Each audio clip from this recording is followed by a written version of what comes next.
And Shaka once again copying Craig with a 6-0 win. I made this call first. No. I made this prediction first. Right, Man City against Bournemouth. Go on, Craig. I sent that in. Shaka. I sent that in this morning. There's 6-0 thinking, all right, bit of a doing. You've seen that. No, I haven't. You've got to have seen that. I sent mine in before you, Craig. I'm sure of that. I was up before you. I just feel you weren't up before me. I know. You know, I'm a man. I walk my dogs at 5:30 in the morning and I never see you up there. What? I looked at this one and I thought, Man City, brilliant team, obviously.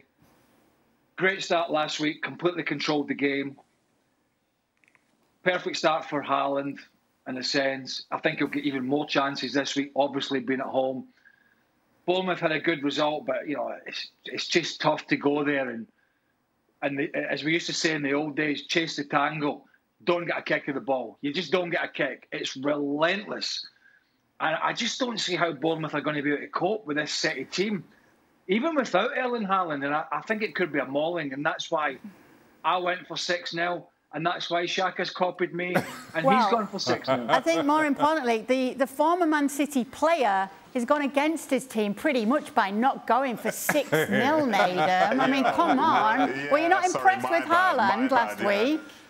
Yeah, of course I was. Of course I was. But, like, they played against 11 other professionals, you know what I mean? But I get it. You know, I said that for the scoreline, but it doesn't necessarily represent the game itself. I can see City literally just dismantling them. It's a case of can they take their chances because they'll create a ton of them.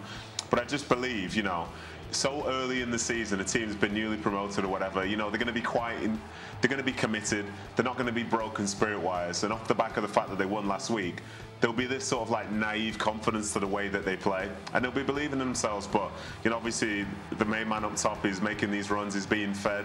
But I just don't predict that Bournemouth are going to be so open to the point whereby they just concede 6 and, you know, City have 20 good chances. So 3-1 to me being conservative. Maybe Kiefer Moore scores a header since he's enormous. But, you know, aside from that, I think it's going to be a comfortable game for City. But I just can't see them scoring 6 goals, which I guess isn't the worst thing in the world, because if that's the standard, then there are going to be some tough weeks ahead. You can't see them winning the league either, Nedum. Hey, he's just trying to keep both halves of Manchester happy these days. But he's not keeping Manchester City happy here. Runner-up to Liverpool. Would you like to change your prediction of the Premier League title winners this season, Nedum?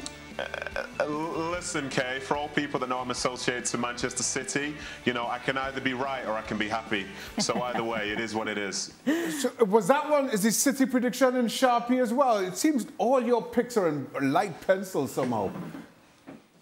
So light, Shaka. So light. No, with the City-Liverpool thing, it just feels like it was a toss-up between the two of them because they're so good.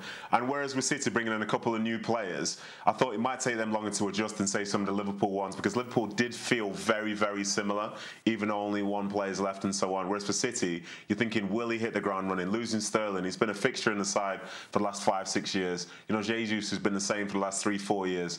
Zinchenko, you know, there's a lot of change at City. So I thought, given the fact that sometimes they're separated by a singular point, if Liverpool maybe start better than City, then maybe it's a harder chase for City. But, you know, as it looks right now, it seems like a bad take. But, you know, I can live with that.